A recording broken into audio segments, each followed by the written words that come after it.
On est le 9 décembre 2024.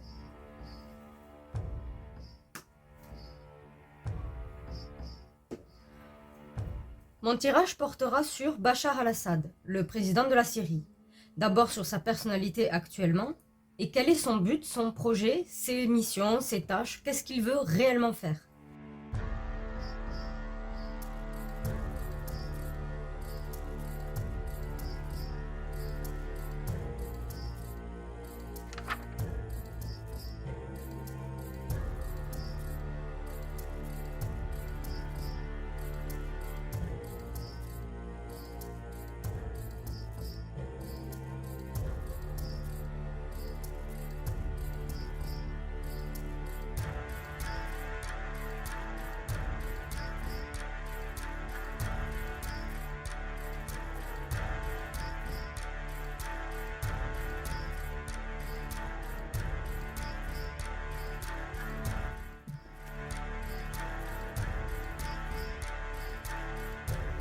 D'un côté, Bachar al-Assad est quelqu'un qui semble faire ses actions par nécessité, dans le sens de sa famille. Son nom de famille est important. Et donc, toute chose qu'il entreprend, c'est avant tout quand même vis-à-vis de son nom de famille, de sa lignée. Et voilà. C'est tout pour sa famille. Je dirais pas que c'est un peu comme Trump ou quoi que ce soit, mais ce qu'il entreprend, c'est comme si c'était nécessaire pour sa famille. Pour les mettre à l'abri de tout, pour ne pas qu'ils aient de problèmes. Vraiment, c'est d'abord sa famille. Je sais pas s'il a un frère ou une sœur, hein, mais c'est sa famille avant tout. Donc pour ça, oui, au niveau familial, ben, il les met au-dessus de tout. Et de l'autre côté, quand même, son état d'esprit, ses humeurs jouent beaucoup sur son comportement. Il est capable de... S'il est en mode dépression, s'il se sent comme seul, comme si personne ne voulait l'aider ou tout le monde le trahissait en mode paranoïaque, il a tendance aussi à facilement combattre. Donc utiliser les armes. S'il a l'impression que quelqu'un lui veut du mal et que ça le tergiverse dans sa tête, il a tendance à pouvoir utiliser les armes. Justement, ça ne le perturbe pas plus d'utiliser les armes. Mais c'est quand il se sent comme isolé ou seul, ou qu'il a l'impression qu'on le trahit ou quoi que ce soit. Ben, là, il est capable d'utiliser les armes. S'il se trompe, il se trompe, en gros. Mais c'est par cet état d'esprit, par cette émotion-là, s'il se sent en dépression, qu'il ne se sent pas bien, il va chercher quelqu'un comme cause. Ou quelques-uns. Au niveau du cœur, il est assez pragmatique. Il a une éducation où, effectivement, bien, un homme est un homme. Il doit faire... Alors, je supposerais qu'il rend compte à sa famille, donc notamment son ancien, pourquoi pas son père d'ailleurs, mais il est très pragmatique. Il est très pragmatique au niveau du cœur. Il n'est pas plus...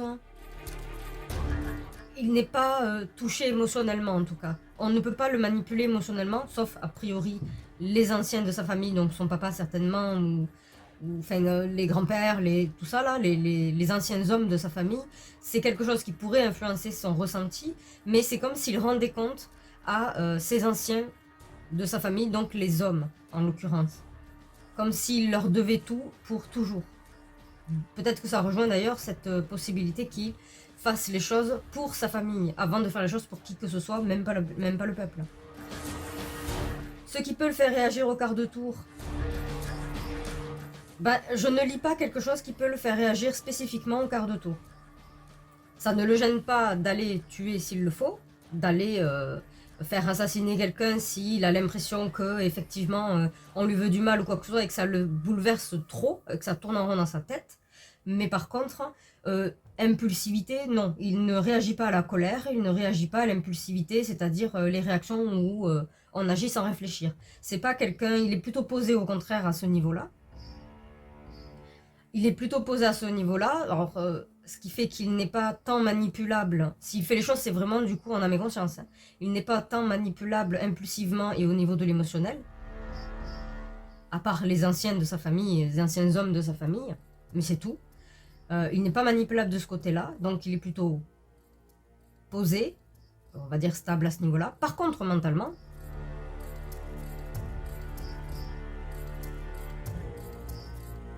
il est psychorigide. Ce qui pourrait rejoindre ce côté-là. Il est assez psychorigide. Et si jamais quelqu'un lui fait un coup de trahison, il ne va pas arrêter d'y penser et il va tout faire pour l'anéantir parce qu'il n'aime pas avoir dans ses pensées quelque chose qui fait parasite. C'est quelqu'un qui n'a pas donc de gêne forcément à utiliser les armes ou quoi que ce soit s'il estime que quelqu'un l'a trahi, lui a fait du mal ou quoi que ce soit, et qu'il estime que c'est quelqu'un qui pourrait lui faire du mal plus tard ou le bloquer dans ce qu'il veut faire. Donc, donc un adversaire. C'est quelqu'un qui va beaucoup penser à ça et va essayer d'éliminer ce que l'on appellerait du coup les opposants potentiels à ses propres principes et ses propres idées, ses propres visions de la vie, ses propres choses, ou même sa famille d'ailleurs, puisqu'il met beaucoup en avant sa famille. Mais c'est quelqu'un qui voilà, n'aime pas des gens qui se mettent sur sa route et l'empêchent d'aller là où il veut ou de faire ce qu'il veut à sa manière. C'est vraiment... c'est comme, je sais pas, c'est comme c'est pas un caillou, mais... On dirait un caillou, comme un rocher, quoi, qui rend compte et c'est tout ce qu'il fait. Et qui n'aime pas qu'il y ait de l'adversité. Il déteste ça. Il ne supporte pas ça parce que ça le fait cogiter et ça parasite son cerveau. Et sa réponse à lui, c'est ah bah, faut éliminer. Ça, il n'aime pas ça. Hein. Il n'aime vraiment pas ça. Mais sinon, pour le reste, oui, il est équilibré, entre autres, dans le sens où, effectivement, il n'a pas d'état d'âme, en fait, dans ce qu'il fait. Et il ne rend compte qu'à sa famille et personne d'autre. S'il doit faire quelque chose, changer quelque chose, rendre compte ou ployer le genou, c'est qu'envers sa famille, personne d'autre. Personne d'autre, même pas la population. Et il n'est pas tant manipulable. On ne peut pas le faire réagir au quart de tour, il ne fera pas... il réfléchit avant d'agir, énormément d'ailleurs. A priori, ça, il réfléchit avant d'agir. Mais par contre, les opposants, terminés. Hein. Ça, c'est nada pour lui. Hein. Les parasites dans son esprit, il n'aime pas ça du tout. Voilà.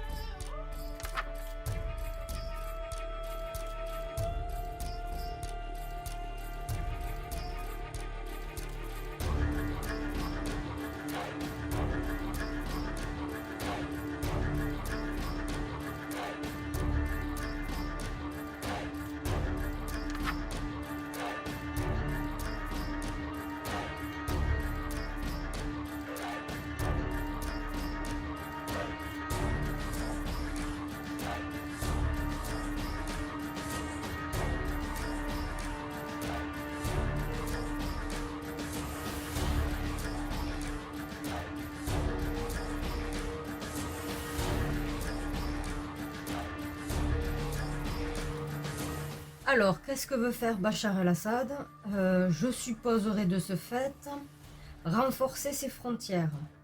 Oui, mais ce serait donc engendrer et continuer à faire la guerre, ou engendrer ou continuer à faire la guerre sur ses frontières, pour les renforcer.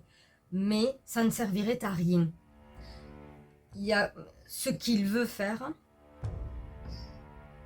ne servirait à rien parce que ce qui doit arriver arrivera. Ça ne sert strictement à rien. A priori, forcément, il est très tenté, comment dire ça, par l'appât du gain. Il est très tenté par la richesse, le matériel, la possession, enfin, comme beaucoup de dirigeants de toute façon, il n'y a pas de surprise là-dessus. Il est très tenté là-dessus. Il est tellement tenté que, effectivement, il finit par être conscient que c'est son péché. C'est son erreur d'être tenté par ça. Parce que quiconque pourrait le manipuler par ce biais-là. Donc au niveau de la possession. Et lui, il aimerait... il est en train de se rendre compte, je ne sais pas s'il va faire quelque chose vis-à-vis de ça, mais a priori, il semblerait que il est en train de s'en apercevoir qu'en fait, il est entouré de vautours.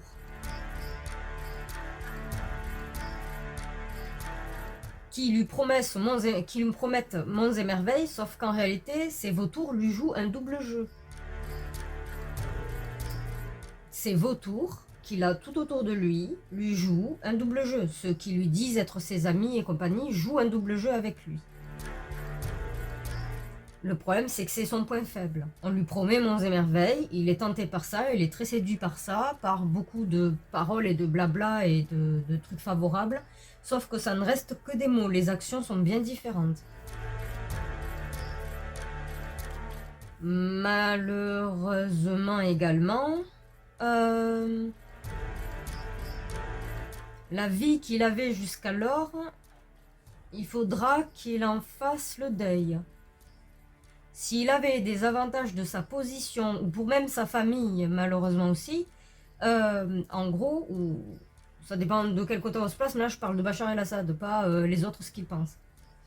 Vis-à-vis de la personne et de sa famille, tout ce qu'il y avait avant, c'est terminé. Tout ce qu'il a entrepris depuis longtemps, depuis son nom de famille lui-même, c'est terminé, il faut qu'il en fasse le deuil. À cause d'un groupe religieux ou sectaire qui va mettre fin à tout ça. Il y aura beaucoup de morts d'ailleurs.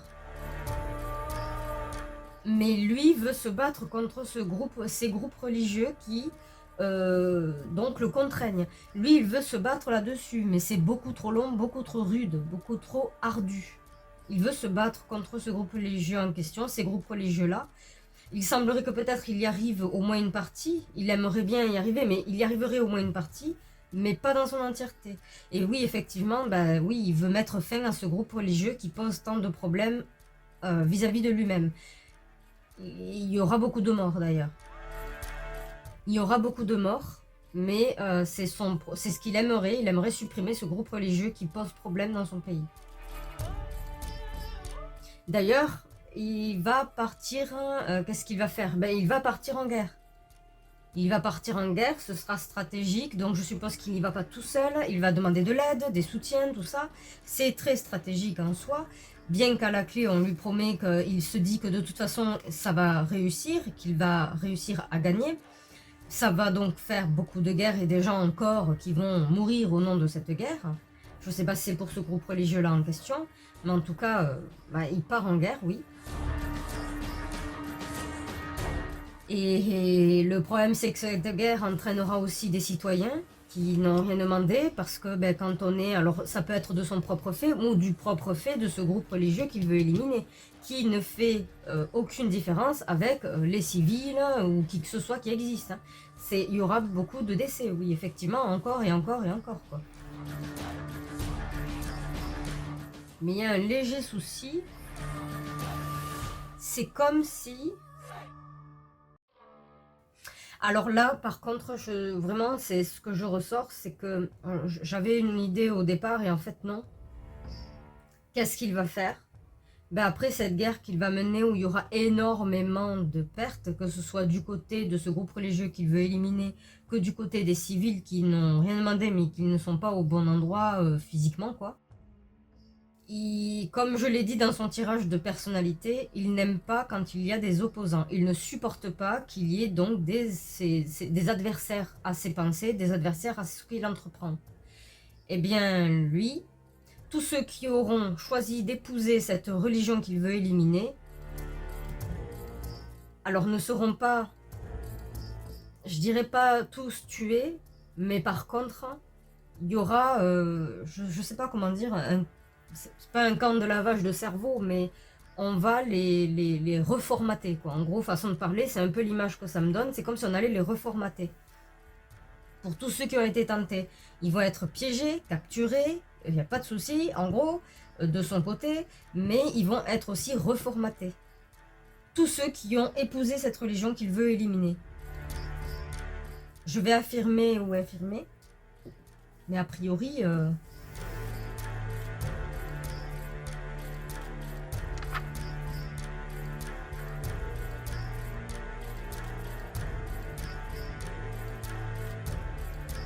Bon, je ne change rien à ce que j'ai dit. Je ne change rien à ce que j'ai dit. Par contre, l'histoire d'aller les reformater au lieu de les tuer, apparemment, c'est une femme. Je sais pas s'il est marié, cet homme, je n'en ai aucune idée. Apparemment, c'est une femme, ça pourrait être sa femme, avec qui il a eu une grosse discussion, vraiment grosse discussion, hein, vraiment, avec qui il a soit un contrat, soit il est marié, donc je présumerai que c'est sa femme, qui lui a conseillé de plutôt les reformater plutôt que de les tuer. Parce que sinon il était parti pour les éliminer, ce qui reviendrait en fait au premier tirage, c'est-à-dire qu'il élimine tout ce qui a l'air parasitant à ses yeux. Mais il semblerait que sa femme ait préféré cette méthode-là. Si c'est sa femme, mais c'est quelqu'un avec qui il a un contrat, il y a eu une grosse conversation, et je présume que c'est sa femme. Sinon, je ne change rien. Donc, qu'est-ce que va faire Bachar el-Assad? Quel est son souhait? Quels sont ses rêves? Ou qu'est-ce qu'il veut faire? Il veut renforcer ses frontières, mais ça ne servira à rien parce que tout sera basé sur le mensonge. Il y aura beaucoup de mythos, il y aura des vautours autour de lui, en gros, qui lui mentent et lui disent va là-bas alors que tout le problème va se passer de l'autre côté. Il est très tenté, son péché à lui, c'est qu'il sera tenté évidemment par la possession, l'argent, la richesse, le confort, que ce soit pour lui ou pour sa famille, de toute façon. Il est très tenté là-dessus, mais il finira par se rendre compte que c'est ce qui lui a valu beaucoup de problèmes. C'est qu'à chaque fois qu'on lui a promis monts et merveilles, ou en tout cas pas obligé le matériel, mais juste la paix, que sa position soit stable et qu'on ne lui veuille pas du mal ou quoi que ce soit, à chaque fois qu'il a cru ces personnes-là qui l'ont beaucoup séduit vis-à-vis de ces discours-là, à chaque fois il a eu des problèmes, il est en train de s'en rendre compte. Comme quoi, les gens qui sont autour de lui, qui lui promettent de le protéger, en réalité jouent un double jeu, dans son dos. Ensuite, effectivement, au niveau de cette religion qui vient et qui pose problème et qu'il va éliminer, ça demande beaucoup de temps, ça va demander vraiment beaucoup d'efforts, certainement beaucoup d'hommes qui vont combattre et qui vont aider à ça. Ça demande la mobilisation de pas mal de personnes et ça va prendre trop de temps, vraiment beaucoup de temps. Cela dit, à cause de cela, certes, il pourrait y arriver, mais c'est surtout, même s'il y arrive, c'est surtout qu'il y aura beaucoup de morts diverses et variées. Parce que c'est pas marqué sur le front. Simplement, ce n'est pas marqué sur le front. Voilà. Donc, ça, ensuite, il va effectivement, du coup, continuer à faire la guerre et partir en guerre au niveau stratégique. Il ne sera pas tout seul, il aura de l'aide de toute façon pour partir en guerre. Là, encore une fois, les aides viendront de toutes parts, mais également de ses propres citoyens qui se retrouvent embourbés. Certains se retrouvent embourbés à cause de cette religion-là. Le fait que leur président n'est pas présent sur place. Mais il aura de l'aide quand même, c'est très stratégique et tout. Et à la fin des fins, c'est possiblement son épouse qui va le conseiller, au lieu d'éliminer tous ceux qui ont épousé cette religion qu'il ne veut pas et qui fait beaucoup de mal à ses yeux, qui fait beaucoup de mal au pays. Sa femme, je suppose, va lui conseiller, plutôt que d'aller les tuer parce qu'il va les kidnapper, de les formater psychologiquement, mentalement. Voilà, de faire en sorte de les manipuler mentalement. Formatage, je sais pas comment on dit, mais je ne me rappelle pas là tout de suite. Mais en gros, ce serait sa femme qui conseillerait ce genre de choses. De tous ceux qui ont, alors ça peut être des civils en plus, hein, de tous ceux qui ont été tentés, mais également ceux de l'armée, tout ça, qui ont été tentés de répondre et d'épouser de commencer ou d'épouser complètement cette religion qu'il veut à tout prix éliminer. Ça rejoindrait effectivement le tirage de sa personnalité qui est pas d'adversité, ça s'élimine, je veux pas de parasites. Par contre, sa femme ne veut pas qu'il les élimine, voudrait plutôt qu'il reste en vie, mais en échange, bon ben il peut les, je sais plus le nom là, les manipuler mentalement, quoi, voilà, les reformater, faire des lavages de cerveau, voilà.